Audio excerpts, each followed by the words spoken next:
파이어베이스 클라우드 메시지에 대해서 살펴보도록 하겠습니다. 2시간에 걸쳐서 살펴볼 건데, 첫 번째로 파이어베이스 클라우드 메시지가 무얼 목적으로 하는지, 그 다음에 내부적으로 어떤 메커니즘에 의해서 수행되는지에 대해서 먼저 살펴보도록 하겠습니다. FCM이다라고 하는 거는 일단은 파이어베이스의 제품군 중에 하나입니다. 그러니까 파이어베이스다라고 하는 게 이제 구글 클라우드 제품 중에서 서버리스 제품만을 모아놓은 게 이제 파이어베이스가 되죠. 결국 우리가 모바일 앱을 개발을 하면요. 안드로이드 앱이 됐든 iOS 앱이 됐든 모바일 앱을 개발을 해요. 그러면 모바일 앱들은 프론트엔드 응용 프로그램이 되죠. 그리고 이 프론트엔드 응용 프로그램의 거의 대부분은 서버 사이드랑 연동을 합니다. 그러면 서버 사이드랑 연동을 하기 위해서는 서버 사이드 어플리케이션이 개발이 돼 있어야 돼요.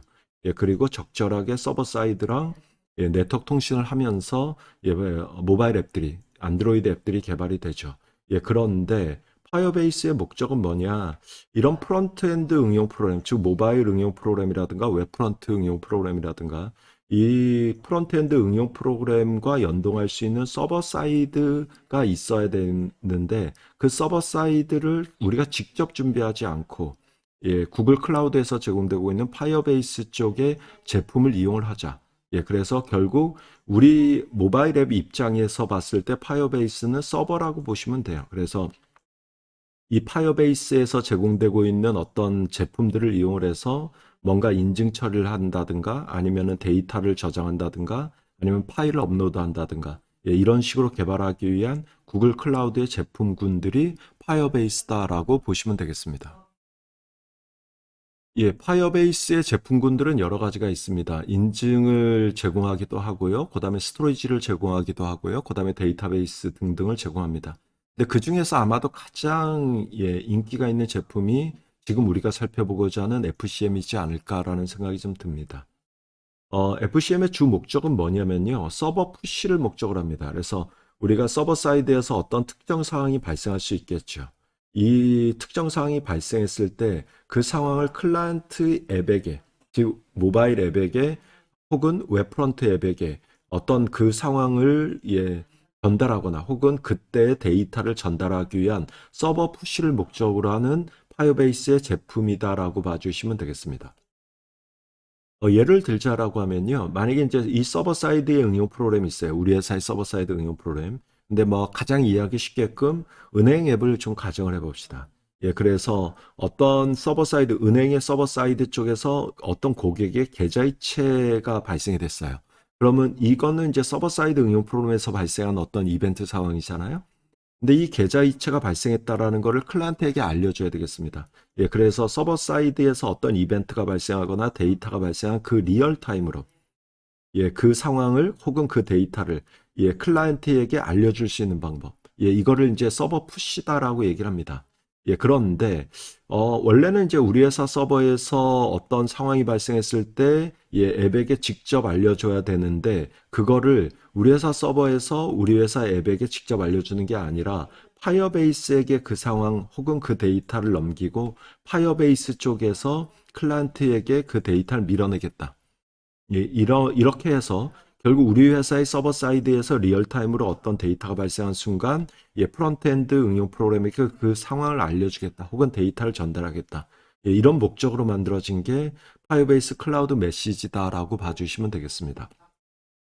혹자가 생각하기에는요, 처음 이제 이런 푸시와 관련되어 있는 것들을 처음 보신 분들 생각하면 굳이 우리 회사 서버의 어떤 상황이나 데이터를 파이어베이스 클라우드 메시지, 즉 파이어베이스를 이용하지 않고 다이렉트로 전달하면 되지 않냐. 즉 이 그림에서 왼쪽에 있는 그림처럼 이렇게 생각하기 쉬운데요. 이렇게 하려면 할 수도 있겠습니다만 상당히 비효율적인 상황이 발생이 됩니다. 왜 비효율적인 상황이 발생이 되냐면 이렇게 만약에 하려고 하면은 우리 회사 서버와 그 다음에 그 프론트엔드 응용 프로그램이 지속적으로 커넥션을 물그늘어져 있어야 된다. 즉 연결이 계속 유지가 돼 있어야 된다. 라는 문제가 좀 있습니다. 그래야지만이 서버 사이드에서 어떤 상황이 발생했을 때 연결이 유지가 돼 있어야지만이 그 상황을 클라이언트에게 밀어낼 수가 있는 거죠. 그런데 뭐 은행 앱을 가정했을 때 어떤 홍길동이라는 고객의 계좌이체가 한 달에 한 두 번, 세 번 발생한다. 그 한 달에 두 번, 세 번의 이벤트 상황을 클라이언트에게 밀어내기 위해서 기술적으로 된다라고 하더라도 커넥션을 계속 물고 늘어져 있어야 되냐? 상당히 비효율적일 수 있다라는 거죠. 예, 그래서 우리 회사 서버와 그 다음에 어플리케이션들은 커넥션이 전혀 맺어져 있지 않은 상황에서 이 파이어베이스 클라우드 메시지를 이용해서 서버 사이드에서 상황이 발생하거나 데이터가 발생했을 때 그 데이터를 클라이언트에게 밀어낼 수 있다. 예, 이런 이점이 있다 보니까 워낙 이제 실제 어플리케이션 개발 시에 인기가 있는 예, 이런 방법이기도 합니다. 자, 그렇게 되면 파이어베이스를 이용했을 때 만약에 우리 회사 서버가 여기에 이렇게 있어요. 우리 회사 서버에서 계좌이체가 발생이 됐습니다. 그 계좌이체 상황을 파이어베이스 서버에 넘긴다는 거죠.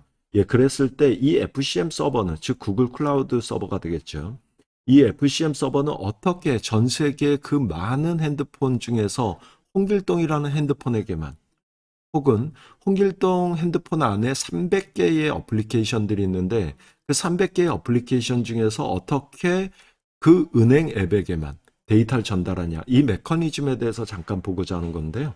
이건 이제 어떤 메커니즘이냐면요.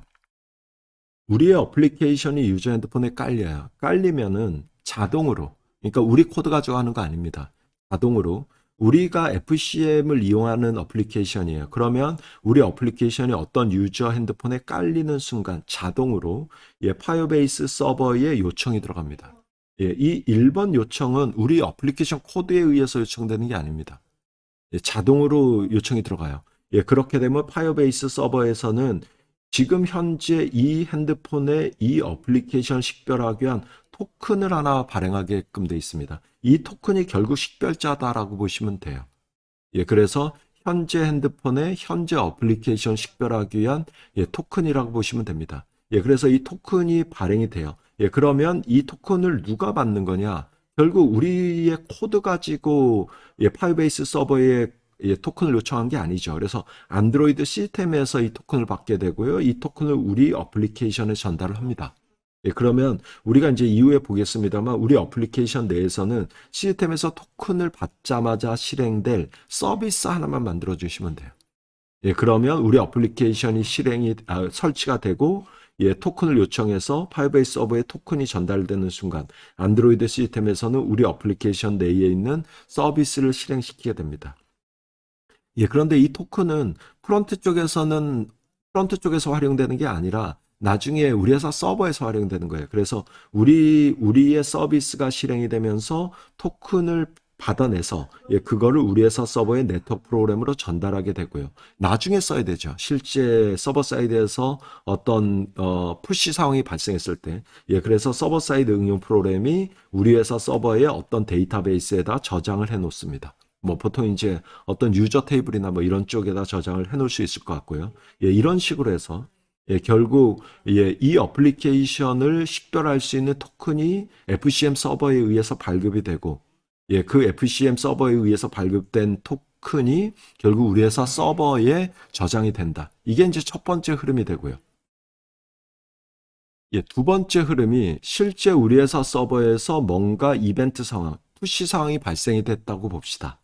예, 그렇게 되면은, 예, 우리 회사 서버 내에 저장되어 있는 토큰을 일단 얻어내요. 그래서 홍길동에게 계좌이체가 발생이 됐다라는 거를 좀 알려주고 싶다. 예, 그러면 그 홍길동 쪽에서 받은 토큰이 이제 저장이 돼 있을 거 아닙니까? 그래서 그 토큰을 먼저 얻어낸 다음에 이 토큰과 실제 클라이언트에게 알려줘야 되는 메시지. 그러니까 이 메시지가 이제 계좌이체, 우리의 데이터일 수도 있고요. 예, 그래서 이 토큰과 이 메시지를 같이 파이어베이스 서버에 전달합니다. 예, 그럼 파이어베이스 서버에서는 이 토큰이 파이어베이스 서버에서 발급한 토큰이다 보니까 식별이 되겠죠. 예, 그래서 누구에게 전달이 된다라는 게 식별이 될 겁니다. 그래서 자체 알고리즘으로 그 토큰을 발급시킨 어플리케이션에게 실제 메시지를 전달하게끔 되는. 예, 그래서 우리 회사 서버에서 리얼타임으로 원하는 순간 예, 어떤 데이터나 상황이 클라이언트에게 아예 전달될 수 있는 예, 이런 상황이 됩니다. 예, 이렇게 됐을 때 메시지가 이제 안드로이드 폰에 전달이 돼요. 예, 전달이 되면 시스템에서 받겠죠. 근데 우리 어플리케이션에서 그 메시지를 활용해 줘야 되잖아요.